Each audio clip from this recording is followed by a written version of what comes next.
Welcome.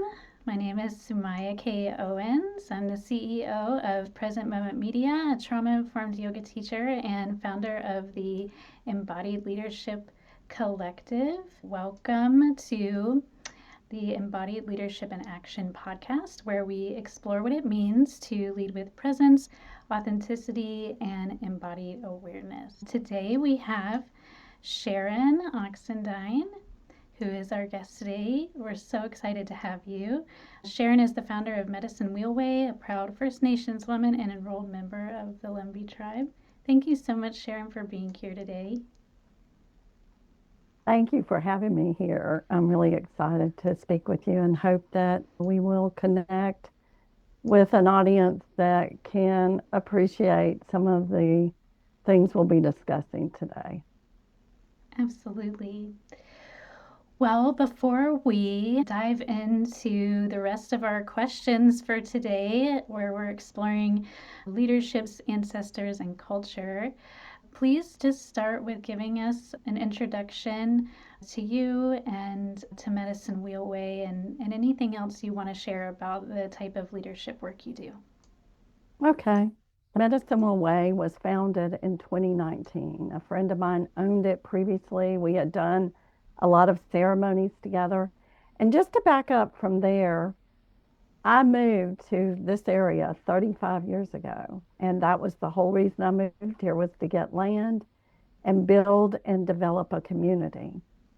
And when that didn't take place for a long time, and I can tell you it was like it sat on my altar for over 25 years. And I finally, one day I just said, why am I fooling myself? This isn't going to happen. It's just not going to happen. And as soon as I let go of the dream, 3 months later, it happened. It came to me. So it has been a dream of mine to be able to hold a space, a container that would be for the community and not just for me. Most Native people that really understand about land is that we don't own it to begin with. Nobody owns this land. I don't own this land. I'm a caretaker of it. The deed is in my name, but still, I don't own this land. I have been a part of the Lumbee tribe since I was born. My parents are First Nations people. They're no longer here on this plane, but they were full-blooded. And when I was 33 years old, I began to seek what it was my purpose was in this world. So I began to look for the answer to those questions, looking at my culture, looking at my ancestry, and also just determining what it was that I was being called here to do. And it felt like it was more, as time went on, that it was about service. And so being able to, I come from a family of service, and knowing what my ancestors did for their community, I wanted to do the same thing in this community. So at Medicine One Way, we created a place, a space. There are 3 other Indigenous women who hold this space with me. One of them is here today, Jessica Ayala. And there's 2 other people, Grandmother Red Hawk and Katina Briscoe. And together we are different nations of women that are all Indigenous. And that's what I want to be able to do, is to allow the community to be a part of an Indigenous-owned land. At this space or at this land, what we try to do is community events. We hold events like ceremonies around the fire, also sweat lodges. We do some work around rites of passage. We do, all of us that are in that container, there's 3 of us that hold sacred pipes. So we do believe in doing pipe ceremonies. Jessica holds cacao ceremonies there. So the thing about it is, we have ourselves on that land so that we can begin to show people that there is a place they can come, be accepted, begin to understand what land sovereignty and liberation is about, and how to support that and support the community. Thank you so much for sharing. I really appreciate what you said about not owning the land and being a caretaker of the land. And for me, that's such an important lesson for any of us living in the United States right now to remember is none of us really own this land. We're all caretakers. And that's so wonderful that you opened up with sharing that. I really appreciate it so much. You're very welcome. You're very welcome. Yes. My next question, in terms of embodied leadership, is do you have any specific embodiment practices that help you to feel grounded as a leader, especially when things feel shaky or uncertain? Well, I have a practice every day. And then sometimes, besides that practice, there's other things that I have to turn to.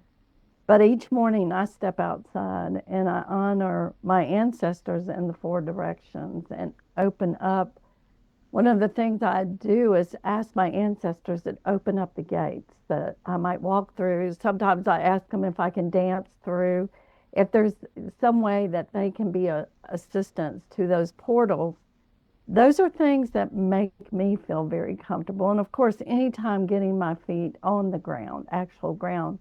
But even when it's cold, like this morning, I know that it's coming, that I'm going to have to step outside and be outside on the land where I live. It's not the land Medicine Will Way, but it's still part of my practice is to honor the direction, honor the ancestors, and each morning I say, my parents, my maternal grandparents, my paternal grandparents, my most recent partner that passed away, my dog, I say her name, I say all of my ancestors' names. And I put out sage, I put out offerings of tobacco and cornmeal, and I thank them for the work that they continue to do for me. Thank you for sharing. So, did you step out this morning in the ice, the snow, and put your feet Yes, on the I ground? did.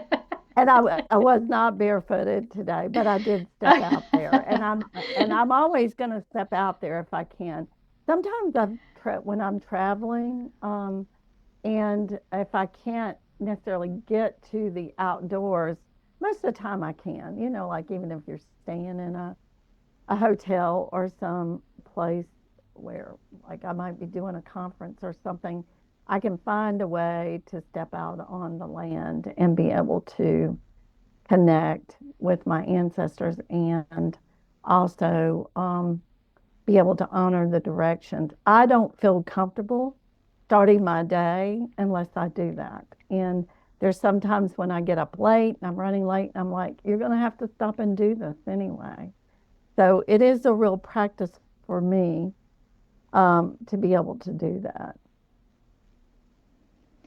Well, I was asking about this morning because I was going to say that you're much braver than me. You can put your feet out on that ice. Mm, no, I did. I have to be honest. I did not do that part, but I generally, and I did step outside, and that the whole thing for me is to step out and be able, because when I just step out on my back porch, I can see the trees, the standing ones. I can see birds, or usually hear the birds. I can see the sky. I can connect with the elements, even if it's for a few minutes. I'm honoring my relations out there. And not only my relations, my ancestors who make sure that I always have what I need. And I'm very aware that they walk with me. Absolutely. Well, my next question is about leadership. And what I wanted to share is that leadership often asks us to override what our bodies are telling us, and it often drives us to push through exhaustion or ignore feelings of burnout. However, when we push ourselves too hard, it can sometimes have a less than positive impact on our capacity as leaders. I'd love to hear more about how you navigate that balance. Well, I'm going to be real honest with you. Sometimes not real well. I've watched some of my friends that have had medical issues based on the fact that they have worked so hard. And I wouldn't consider myself an activist, but I have a lot of friends that are activists that their medical health has been challenged because they have pushed so far. One of the things I'm learning to do, I have a practice right now that I'm supposed to do every day, and it seems really simple, and it's been hard for me to do. 5 to 10 minutes to just sit in a cozy chair, wrapped up, no telephone, no TV, no sound, and not necessarily not doing meditation or breathing, but just let my mind wander for 5 to 10 minutes. It is one of the hardest things I've been challenged with doing. And it's also a way for me to stop during the middle of the day and say, hey, take time to just let your body slow down. I think emotional regulation, that's one of the reasons why I love being on the land and being able to step outside. And sometimes I'm just like everybody else. I'm sitting in front of a computer most of the day. I'm doing work. I'm challenged by all the stressors that everybody else has. And so being able to just take that time or five, and I'm seeing where it's starting to make a difference. I can see that my body kind of longs for me to just be able to sit and not do anything. And it's hard. Sometimes I'll pick up my phone and I'm like, oh no, this is not phone time. So it is, pushing our bodies and getting in that place. I've probably done it way too many times. I did it during the hurricane and after the hurricane, and I paid the price for it. But I continue to try to learn that there are things physically that I need to take care of my physical and emotional regulation. One of the other things I do is I'm part of several women's groups. And for me, whenever I enter into those portals or those containers, and I'm not the one leading them, so that's another big plus. I don't always like to be leading things. I like to be a part of a community and being able to go into those groups and sit with other women who some of them are maybe very calm and serene that day or just by personality. But I've noticed within 10 minutes, my emotional regulation systems will begin to regulate with the other people that are in that group. And it's something that I count on probably 2 or 3 times a week. It's an hour group that I go to. So it makes a big difference for me. Absolutely. I love what you shared about how hard it is to do nothing because I recently made a post about this myself after raising my daughter as a single mom the last 19 years. She recently moved out and got her first apartment this past summer. And so I've been trying to teach myself how to do nothing for the first time in 20 years. And it's very hard, actually. I didn't realize how hard it is to do nothing. So I really appreciate you sharing that. Tell us about a defining moment that fundamentally changed your approach to leadership and knowing a little bit about you and your story. I know you probably have quite a few of those defining moments that you could share, but if there's any particular one you feel called to share in this moment, we would love to hear. Well, the first thing I thought of was somebody that I worked for who was to me and is still in this community and is a man who's one of the best leaders I've ever worked for and one of the best people I've ever been around.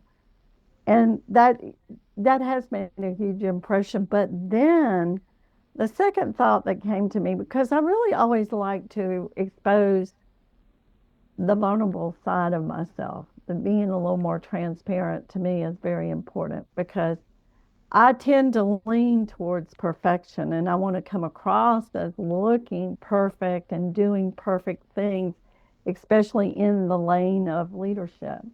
However, I'm not, and I'm beginning to understand that that's one of the best things is when you can say, hey, guess what? I'm failing as a leader right now and I need to look at this. Because when I have worked in the past and I felt like, oh, great leader, look at, accomplished this, that's all good. But I was working with somebody who was working with me, for me, and we had been discussing something for about 30 minutes, and that person turned to me and said, "You respond to me like you don't trust me and that you don't believe in me." And I heard it and I also felt it, and the person was also right. And I had no reason to feel that way, except I was pushing for something that I wanted to be done my way. That's a little bit hard to take, but it's also been one of the biggest learning lessons for me is to begin to listen and to not always feel like the first thing that comes to me, that perfect idea of how we're going to do things should be managed that way.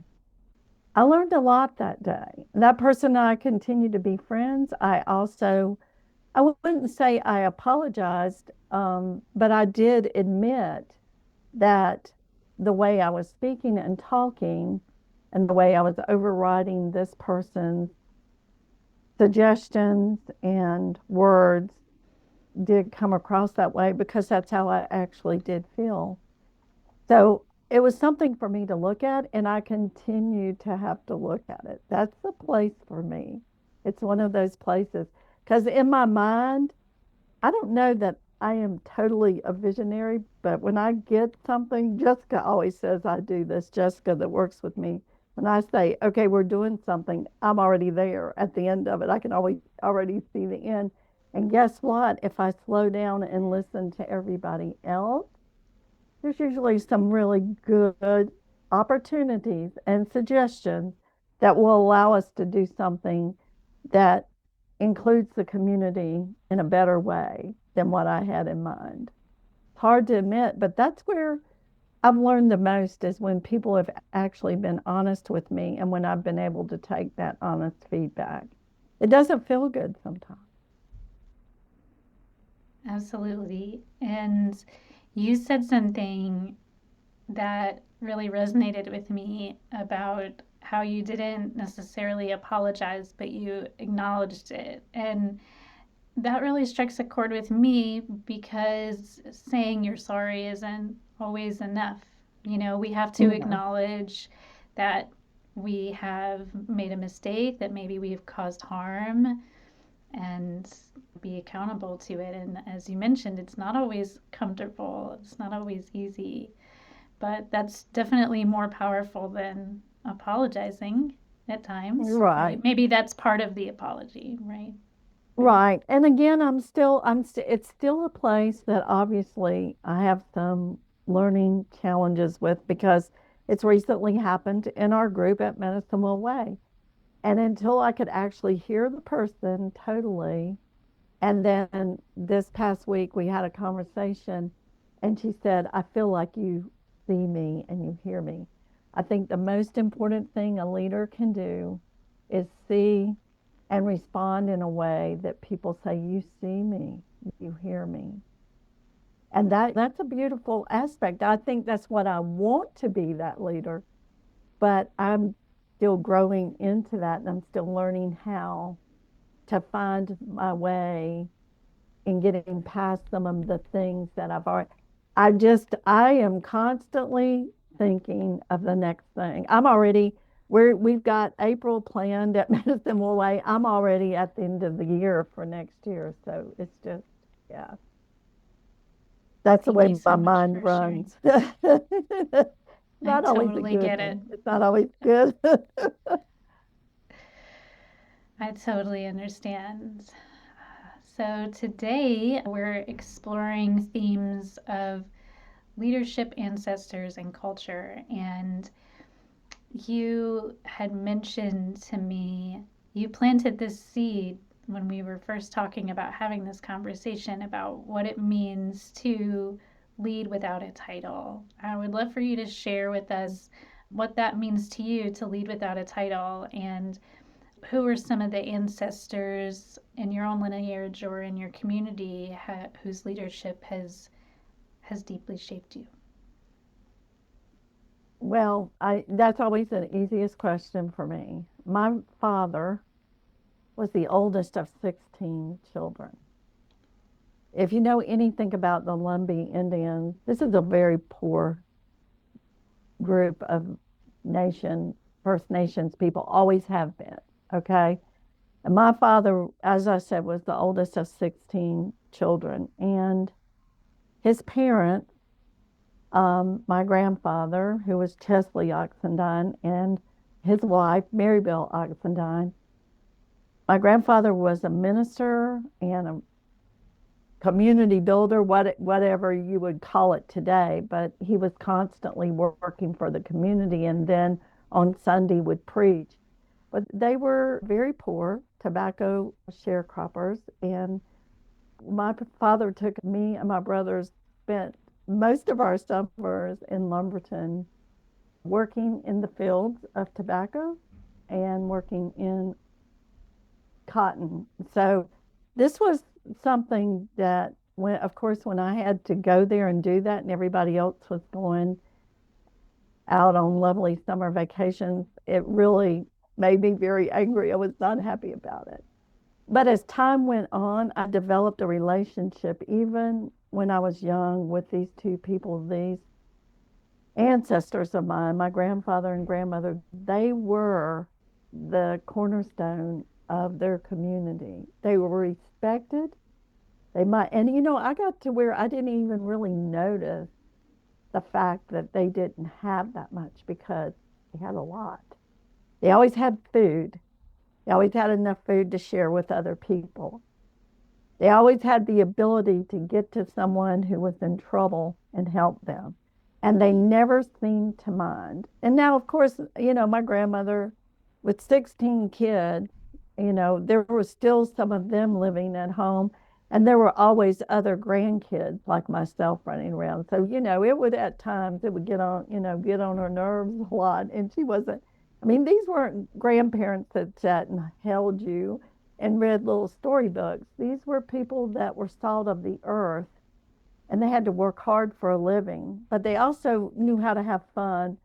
I got to where I really started to look forward to going there because my cousins and I, well, we also got into a lot of trouble. We did a lot of things we weren't supposed to do, but later in life, especially during the hurricane, I had some pictures of my grandparents out at Medicine Wheel Way, and they were lost in the hurricane, in the storm. And when I realized I could not find any pictures of them, I just totally, just about freaked out. I was finally able to get the digital pictures of them back. And I realized how important they have been, how they have been a guiding light. If those two people could work and live and accomplish the things they did, and no, they didn't have a title. But I can tell you right now that if I walk into Lumbee Nation and anybody asks me who's my father and who's my mother, and if they ask me who's my grandparents, and when I say Chesley Oxendine and Marybelle Oxendine, people still know them. They were that much of a legend to their community. And no, he was a minister, that was a title. She cleaned houses for white people. I mean, they were humble, and they were the people that whenever I think I'm in a really tough, hard spot, and those places come for all of us, and things like here in Western North Carolina, they've been coming kind of for a while now. But I always think, wait a minute, you come from them. This is who you come from. They are your people. And their culture that they built there was all about community. Nobody did without. Nobody did without. And some of the best food I have ever eaten in my entire life came off the table of my grandmother's table and she cooked 3 meals a day, every day. So that's who I come from. And when I tell people, that's where I feel like this drive for my life to be of service, to service the community, part of that feels like it comes from watching what they accomplished in their lifetime. So beautiful. Thank you so much for sharing. I really love this idea of leading without a title. And one of the things it brings up for me is how we can show up in leadership positions in so many ways in our family and in our community, and that it doesn't necessarily have to be for an organization. It's how we, show up in our daily lives for the people that we love who depend on us. Exactly. Definitely something I've experienced. Yeah. So you have described Medicine Wheelway as a village sanctuary, a place where fires burn, circles form, and families gather. How does the land itself teach us about leadership? And what does it mean to you to be a steward of sacred land? Well, when Helene came through and our land was totally decimated to the tune of about $300,000 to $400,000, bridge gone, land that was just covered in so much mud and slime and gas and cars and trailers and just all kind of things. I just took one look and said, we are over. We are over. And I remembered after that trying to find a place to sit and think about the fact that here was a storm that brought earth, air, fire, and water all at the same time. And these are my relatives, our relatives, but especially in the work I do, it is really hard to say anything about a relative, especially our element. And so I had to be very careful with my prayer, but I remember thinking, oh my goodness, how many times did we come out on this land and we prayed for change? We'd be in that sweat lodge and we would be sweating and praying and thanking Creator and also asking for change in this world, change in this community. Bring that change that we need so we can move forward. And guess what? It, I feel like that was part of change. I mean, it was a big change. But what I'm beginning to understand, the human mind cannot understand what Creator or Great Spirit says, I'm bringing this is change. And eventually, this will be something that will be different. And it might be better, it might not, but it's change. And so I began to understand, when you're praying for that change, you don't know exactly what's going to come. The land did teach us about leadership. It taught me that I had to get out in the community and tell the story of Medicine Way, tell my own story, ask other people for help, which isn't really easy for me, and it's something that I really wanted to do. But this community rose up in a way I never would have thought they would have been able to do and be able to help us to accomplish that. The land itself was purified during Helene, and I am really now convinced of that. Our creek is different. A lot of our land, we lost some land in that. There's a part of the land that has now developed another little waterway, and there's our land stewards that live out there, Katina and Angela. They're just following where that water's going. They're not trying to correct it or overcorrect it. And so it means that we have to kind of follow what the land says. The native people believe the land is me and I am the land. And if we treat that land in such a sacred way, then we also begin to treat each other in sacred relationship. We begin to understand that land heals the same way people and relationships do, that we don't necessarily have to change other people and we don't have to change the land.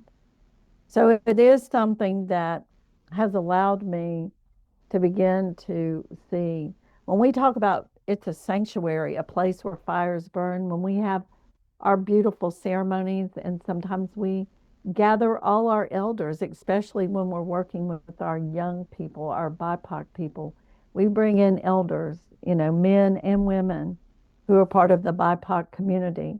And sometimes they just come and sit with the youth. They don't ask them questions. They don't try to, get them to listen to some wise words. They're just there. They just come and hold the space. And if a youth comes up and wants to talk to them, then they're there to support them.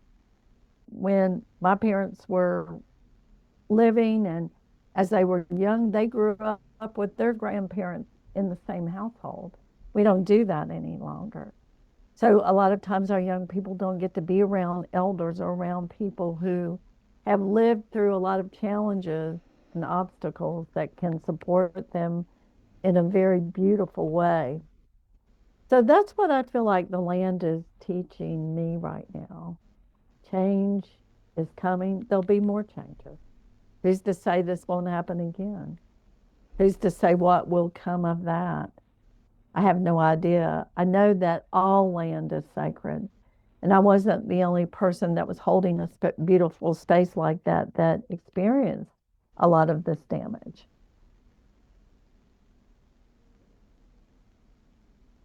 Thank you so much.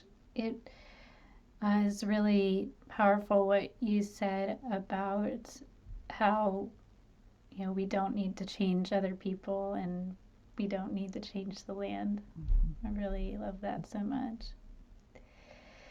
You have shared how ceremony is central to your work at Medicine Wheel Way. How do ceremonies for life, transitions, and grief inform your understanding of leadership, and what role do you see ceremony playing in healing our communities? Well, when I began to understand that I wanted to live my life in a different way, and when I say different, when I was 33 years old, I was a single parent. I made a choice that I wanted to find my inner self and begin to connect with my soul in a way that would allow me to walk into life in a different way, on a different path. And so I was immediately found a place in Charleston, South Carolina, that offered ceremonies and rituals, and I'd never been exposed to any of that. And I realized as I began to work with these women and explore these different ceremonies and rituals that I began to feel differently about myself, about the community.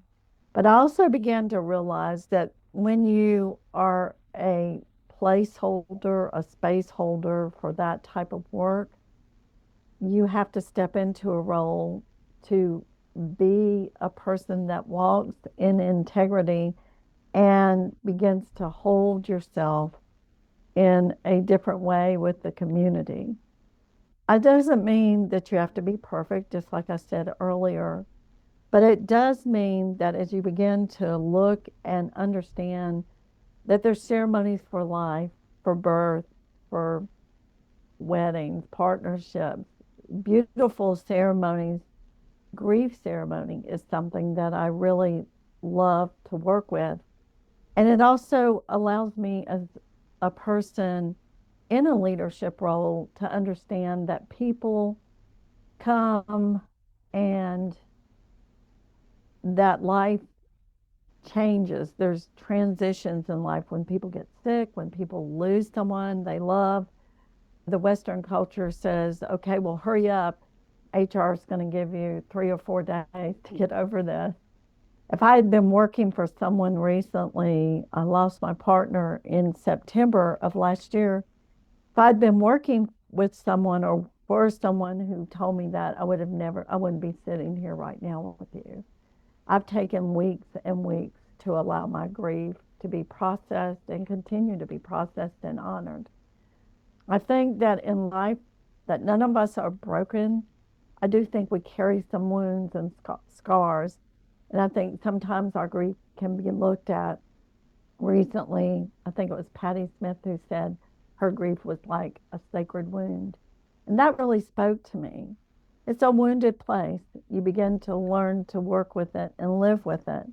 But as you begin to be a leader in these spaces of ceremonies and rituals, it's really important that if you put something out there or you say something, then you also are walking your talk. You don't just talk the talk. And I think that as I've explored working with other spiritual leaders, that was one of the things that I most was struck by, was that I want someone, if they say they're going to hold a container and then want to follow up with you, or if somebody, people always want to connect a lot of times with me after a ceremony. Let's get together or let's have a phone conversation. And sometimes it's hard for me as a person to manage all that energy, but I also realize that it's very important, and I take it as something that I feel not an obligation, but a responsibility to be able to sit with people. And I've done that several times, and I will continue to do it because it is important that as a leader in these spaces that we begin to be a part of the community and be there when someone needs us or wants to share things.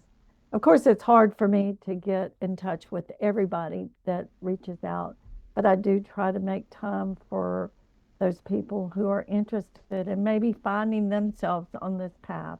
Or they'll come to Medicine Will Way and say, well, I have some gifts I'd like to share here. And that's one of the things that I feel like I wanted to have Medicine Will Way for, was that allowing people to come there and rise, because for me, that's when all of us rise, is when we begin to support people who also have gifts. That's one of the things we offer there when we have celebrations and ceremonies. We look at the community and find other people who would like to come there and share their gifts too.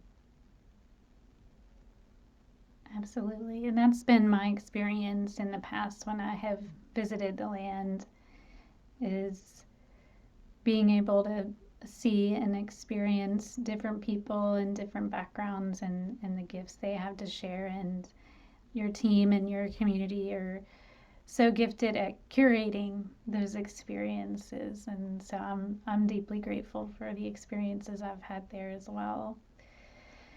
So your work, it centers BIPOC communities and especially underserved youth in your programming. And how do you see ancestral connection and Indigenous ceremony as tools for leadership development in young people?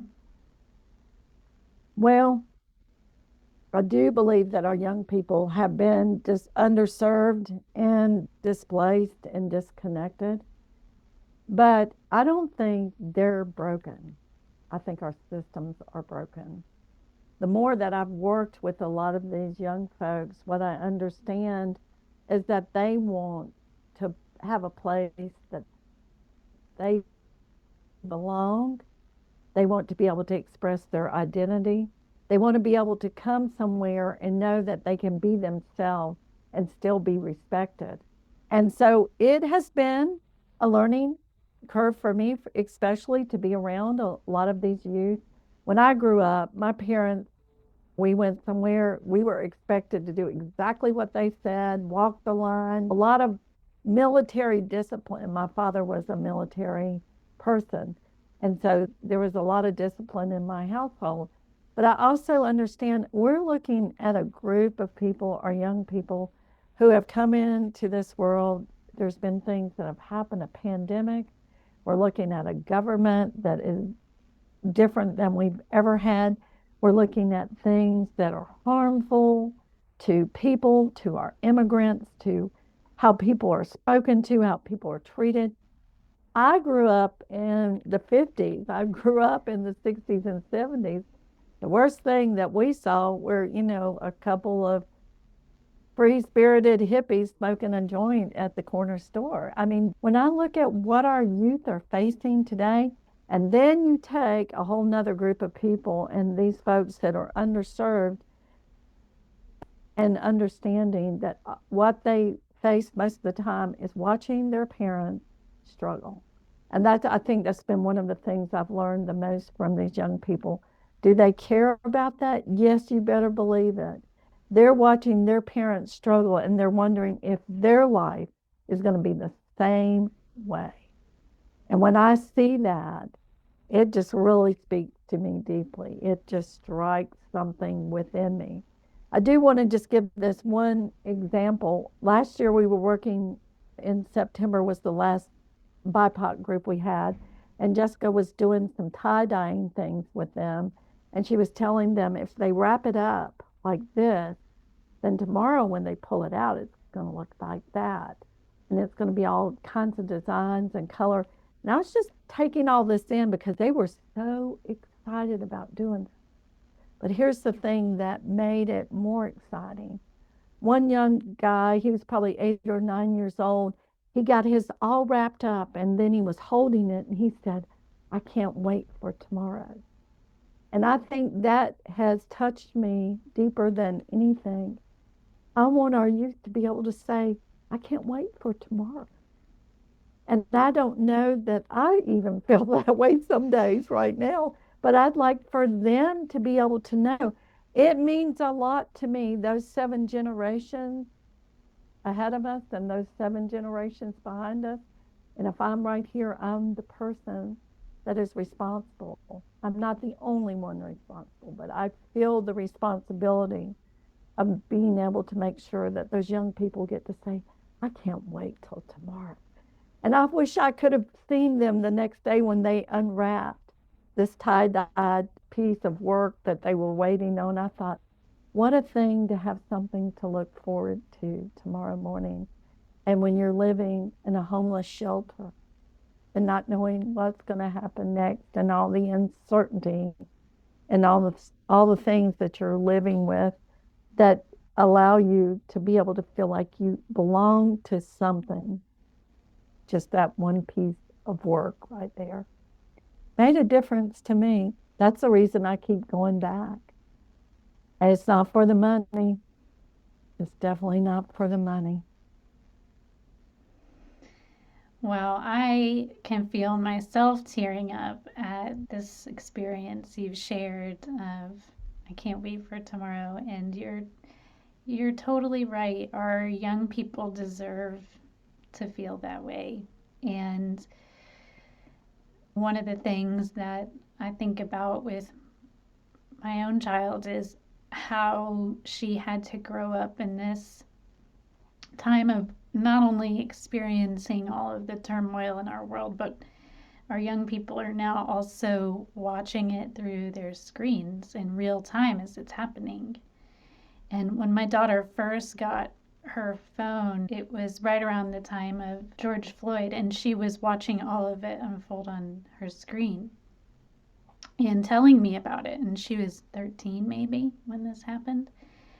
And we didn't have that. I didn't even have that experience. You didn't have that experience. You know, this is really the first generation of young people that is, they're not only growing up in a world full of suffering and turmoil and conflict, but they're watching it in real time.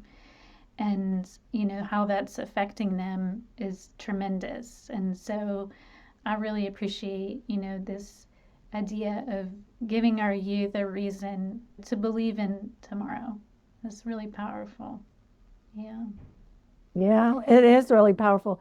One of the biggest things that happened to me as I was growing up, and it was significant, but we didn't see it in real time, was, J.F. Kennedy was killed during that time. And that was huge for me. And I was, gosh, I don't know, 6, 7 years old. And then Martin Luther King, I remember that. But we didn't see those things, like you said, in real time. And we didn't see the kind of thing that happened with George Floyd. We did not see that. Absolutely. It's such a different time, different generation for our young people right now.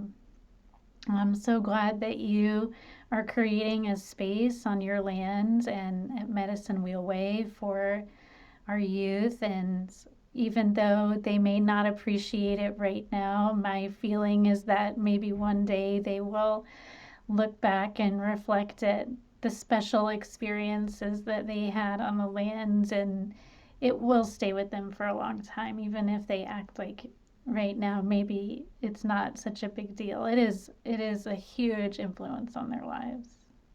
Right. Exactly. Mm. Exactly.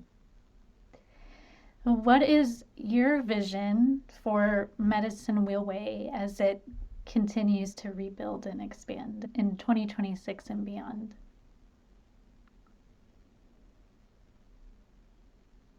I guess, just getting back on the land in a way, we're just starting to have ceremonies. New Year's Day, New Year's Eve, we were able to have a sweat lodge for the first time since Helene. And Jessica began her process of becoming a water pourer. So being able to watch that process unfold and watching all the people, every time we do a ceremony like cacao or we do a sweat lodge, the community has gotten to where it's like usually 50 or 60 people that come. I again think that this is a place that I want people to be able to feel safe. I want people from all backgrounds and all ethnic backgrounds to be able to come and feel like they don't have to be worried about being able to be in a place of ceremony or ritual or being in a place where they are accepted. And we saw that. We saw that this past summer when we did our spiritual summit, where folks came out.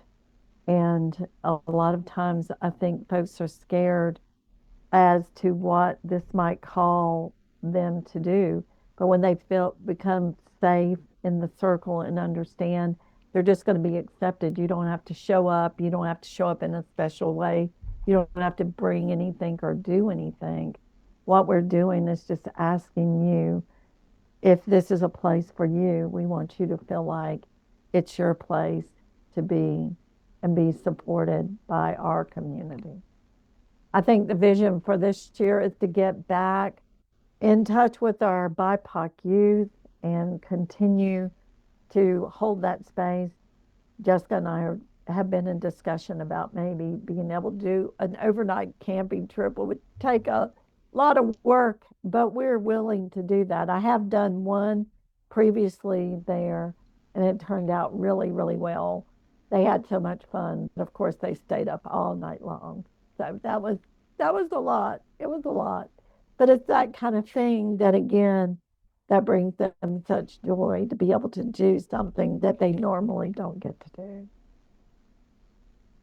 Absolutely. Well, thank you so much for being here today and for sharing your wisdom with all of us. Before we close this circle, this conversation, I would love for you to share with all of us where can people find you and learn more about your work. You can find us at www.medicinewellway.com. And you can always drop me a note at Sharon at medicinewellway.org. So I'm glad to be here and I want to thank you for having us here today. Absolutely. And one more thing I wanted to share on your behalf is that my experience or my understanding is that signing up for your newsletter is often the best way to find out about your upcoming events and offerings. Is that correct? It is, and Jessica does such a great job with that. If you go to medicinewellway.com, you can sign up for our newsletter, and then you'll see all of our monthly events. We do have a Facebook page, but we also find that the newsletter will give you an update. Jessica just sent out a lovely newsletter today talking about today's podcast, talking about some of the things that are happening out at the land. We like to give people who have donated so much to us a real bird's eye view of what is changing and shifting out there because it's because of them that we've been able to do this type of work. Absolutely. Thank you so much. Well, thank Thank you, you Sumaya. again for being here. Thank you for everyone who is listening to our conversation today. If you want to be notified of upcoming Embodied Leadership Collective events, you can subscribe to our free meetup group at meetup.com. You can also watch the replay of this episode and all of our other podcast episodes on our YouTube channel at Present Moment Media on YouTube. Thank you so much again for joining us at Embodied Leadership in Action.